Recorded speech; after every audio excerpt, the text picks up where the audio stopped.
Hey, this is Pete from 21st Century Prepper. This week's podcast, we're going to be talking about some winter storm experiences and an expansion on a solar and wind project. Skip, what do you got going on?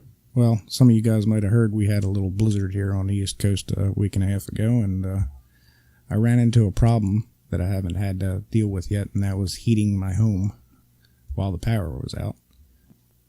I didn't want to fire up the generator because of the wind-blown snow, getting into that, and so I switched over to the solar as much as I could, which was fine for running the lights and television and the radio and all that stuff, but as soon as I tried to plug in even a little 250-watt space heater, she just sucked the amps right out of it.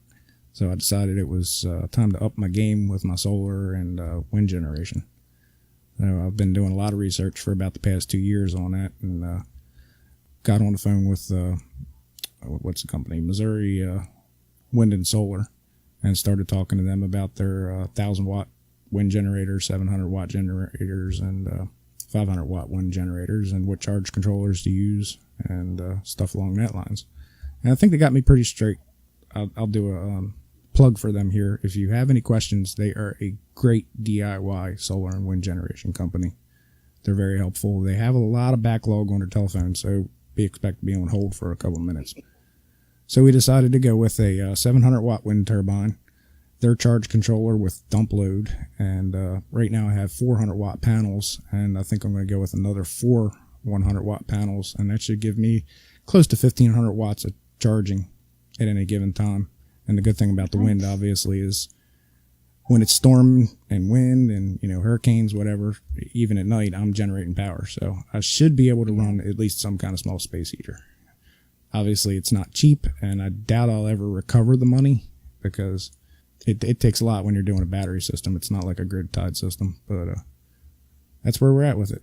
It's going to be quite involved. I've been drawing out several different drawings on the storage space I'm going to run 10 batteries to start with all the metering and the charge controller. You have to be very careful because the dump load does get hot. The dump load basically allows your wind turbine to stay engaged constantly and create electricity constantly, but it takes that extra electricity and transfers it from overcharging your batteries into a big resistor so that it doesn't basically make your batteries explode. I had no idea you had to go into that. Some of them actually have like a magnetic locking system that shuts the turbine off when it gets to a certain point on charging, and some of them don't. So you really need to be careful with what you're doing there. Yeah, I would love to run some turbines because being in Minnesota, the sun, last December, a year ago, we didn't see the sun but for a couple of hours the entire month. Oh, wow. So, yeah, it's cloudy and gray. You're not generating much power. Well, that was the problem that I had with the blizzard. I mean, we had 2 days of no sun, and I have 4 pretty decent size deep cycle batteries. And I was just sitting there watching the voltage drop and drop and drop, and I'm starting to seriously consider about having to ration voltage so the fridge can run and everything needs to be where it needs to be. I'm trying to get that so that it's not an issue anymore. I'd like to be able to generate enough power to run what I need to run. I have a question, Skip. How much, if somebody's listening in, about how much does what you're wanting to set up, what kind of price point are they looking at? Panels run about $110 a piece for 100-watt panels. That's shipped generally. You can go to like Missouri Wind and Solar, or I can't remember the other company's name. We can put it in the comments on this.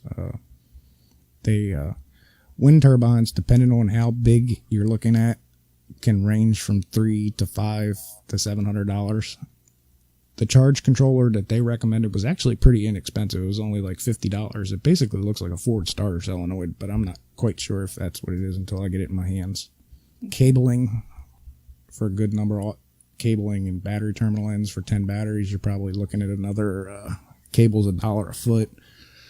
So you're going to need at least 20 feet and 2 terminal ends for every one, so that's $7. I mean, the little stuff is what adds up very quickly. Now, the one thing I decided to do was run a lot of wire pulls and add 12-volt lighting to each room. That way I can use that at any given time to help offset some of the cost for the solar. I can, instead of using just normal line voltage, I can just run the 12 volt to each room and be good to go. Now, the other thing to consider is some people might have them, some might not, is a transfer switch. Now, I mean, you could run extension cords off an inverter if you want, but that's kind of messy and dangerous. A good transfer switch is going to run you $350, $400. And by law, at least here in Maryland, you have to have a licensed electrician and install that. If not, you could possibly put voltage out across the lines. And if you have a lineman out there working on your power lines in a storm or something, and those lines are charged, it can be a health hazard, obviously. So yeah, that would be nasty. Yeah. Well, that's any even for a generator, a transfer switch, or anything like that. Again, check your local laws, but you have to be really careful, because if you charge those lines, you could be feeding voltage 2.5 miles away that could kill somebody. Yeah, that's a bad deal. That's a good tip. Yeah. The big thing with the solar that I run into was just, it didn't make a lot of sense to me to run all 120 volt stuff, because you're stepping up from 12 volts to 120 volts, and then you're going across your house to an LED light bulb in your master bedroom that's running on 3 volts. So I'm trying to keep it as much 12 volt as I can. And there's some pretty cool 12 volt lighting. You know, if there's a lot of stuff for campers. If you want someplace to look, if you're into the DIY stuff, you can get into the RGB strips, and they got touch screens for them that you can add, which I'm pretty sure I'm going to put in each one of my kids' rooms. And then I'm going to convert my lamps in like my living room over to 12 volt and have a terminal strip. We were looking at the European outlets for like changing over. That way I couldn't accidentally plug a 120 volt lamp into one of my 12 volt outlets. And I think that's probably the easiest way I can go about doing it. And that's pretty much where I'm at with it right now. It's a very involved thing, and it requires a lot of thought, a lot of planning. Rome wasn't built overnight here, so it's going to be probably 2 or 3 months before I get it all put together. We just started ordering some parts this week.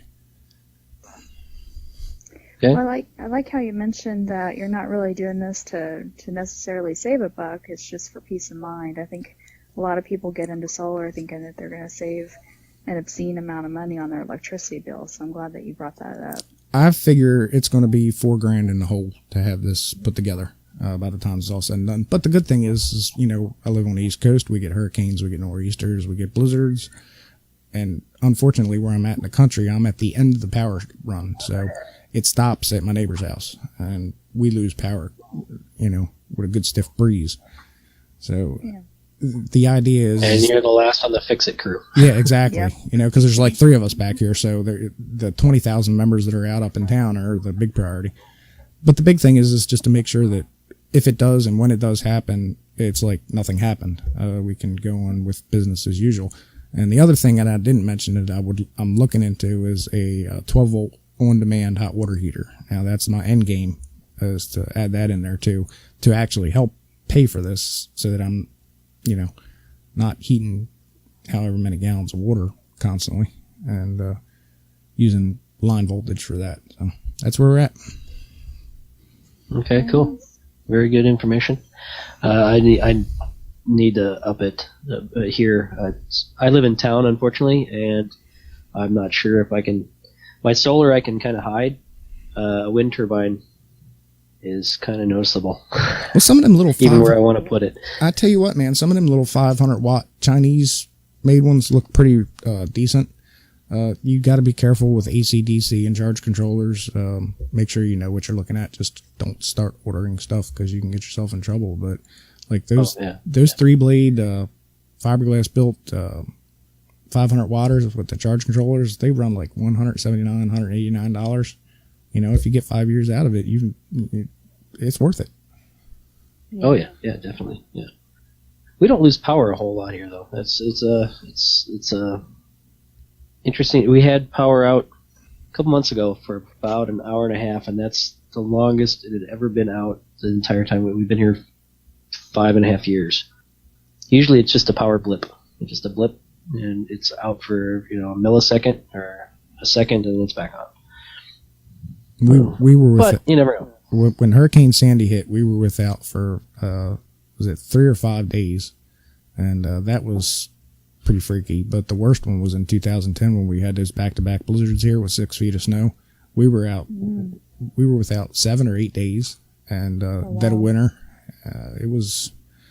it was pretty freaky because they could, you talk about taking care of yourself. Well, you had no choice because they could not get any equipment back here. There was no fire companies coming back here. The snow drifts were, 8 to 10 feet deep.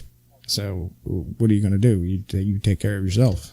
We were using K1 and cooking on the grill and just doing what we could. Yeah, yep. That's what you got to do. Good. Take care of yourself, and you're your first responder, even if it's for 7-8 days. Yep, that's why you prep. Well, and see, I'm tired of the generator too. I'm trying to get rid of the fuel. That's the other reason for going out. I've always had the solar here in small scale. It's time to go up with something much bigger. You start burning 2-3 gallons of gas a day, and how much do you have to store to run a 5-day power outage? It gets into an issue, and if we're without power, then the gas station's without power, so you could have an issue there, and then you burn through all your cash, and what happens if it goes past? It just makes sense to me with our situation. A renewable factor of it. Yeah. Well, do you have anything else there, Skip? Not that I can think of offhand. I'm going to try and keep everybody updated with progress, and once we actually start getting to building and ordering more parts, I'm going to do a pretty thorough write-up for the website. At least that's the plan. Okay, cool. Very nice. Crystal, you have any more questions? Nope, that's all I got. Okay. Well, that concludes this podcast, 21st Century Prepper. Please check us out on our Facebook page, on 21stcenturyprepper.com. Also our YouTube channel, and on our Pinterest page. Thank you.